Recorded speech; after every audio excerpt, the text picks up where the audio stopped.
Good morning students, dear students. आज का हमारा लेसन है लेसन नंबर 29, चौथा, पांचवा और छठा दिन। इस लेसन में महाभारत के युद्ध के चौथे, पांचवें और छठे दिन का वर्णन है। पांचवें दिन लड़ाई शुरू हुई। शल्य का पुत्र मारा गया। भीमसेन ने दुर्योधन के 8 भाई उस दिन मार दिए। दुर्योधन ने भी भीमसेन पर एक भीषण अस्त्र चलाया, जिससे कि भीमसेन जो है वो मूर्छित होकर रथ पर बैठ गया। अपने पिता का यह हाल देखकर भीमसेन का पुत्र जो घटोत्कच था, उसे बहुत गुस्सा आया और उसने भयानक युद्ध शुरू कर दिया। घटोत्कच के भयंकर युद्ध के आगे कौरव सेना टिक न सकी और सेना की बुरी हालत देखते हुए भीष्म ने युद्ध बंद कर दिया और सेना लौटा दी गई। उस दिन की लड़ाई में दुर्योधन के कितने ही भाई मारे गए। चिंताग्रस्त दुर्योधन अपने शिविर में जाकर दुखी हृदय से बैठ गया। उसकी आंखें भर आई। संजय कुरुक्षेत्र के मैदान का आंखों देखा हाल धृतराष्ट्र को सुनाता जा रहा था। संजय धृतराष्ट्र का सारथी था और धृतराष्ट्र जो है वो युद्ध नहीं देख सकते थे, आंखों से अंधे थे, इसलिए संजय को दिव्य जो है दृष्टि प्रदान की गई थी, जिससे कि वो वहाँ हस्तिनापुर में बैठे बैठे ही सारा युद्ध का हाल जो है आंखों देखा हाल धृतराष्ट्र को सुनाया करते थे।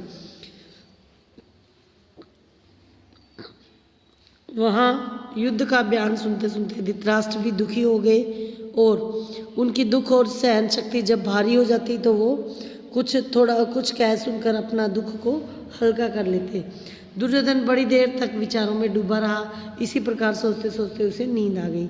सुबह होने पर दोनों सेनाएं फिर युद्ध के लिए तैयार हो गई। लड़ाई शुरू हो गई और उस दिन संध्या शाम होते होते अर्जुन ने हजारों कौरव सैनिकों का जीवन समाप्त कर दिया। यह देख पांडव सेना के वीरों ने अर्जुन को चारों ओर से घेर लिया और जोर जोर से जय जयकार करने लगे। सूरज डूबा और भीष्म ने युद्ध बंद करने की आज्ञा दे दी। दोनों ओर के सैनिक थके थकाए अपनी छावनी की ओर चल पड़े। छठे दिन सवेरे युद्ध छिड़ते ही दोनों तरफ की जनहानि बड़ी मात्रा में होने लगी और अंत में द्रोण ने वो तबाही मचाई कि पांडव सेना के पांव उखड़ गए और इसके बाद तो अंधाधुंध युद्ध होने लगा। अंत में दुर्योधन बुरी तरह घायल होकर बेहोश होकर रथ से गिर गया। तब कृपाचार्य ने बड़ी चतुराई से उसे अपने रथ पर ले लिया और दुर्योधन की जान बचाई। आसमान लाल हो चुका, सूरज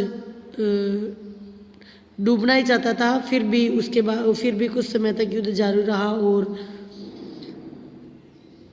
सूर्यास्त के बाद युद्ध समाप्त हो गया।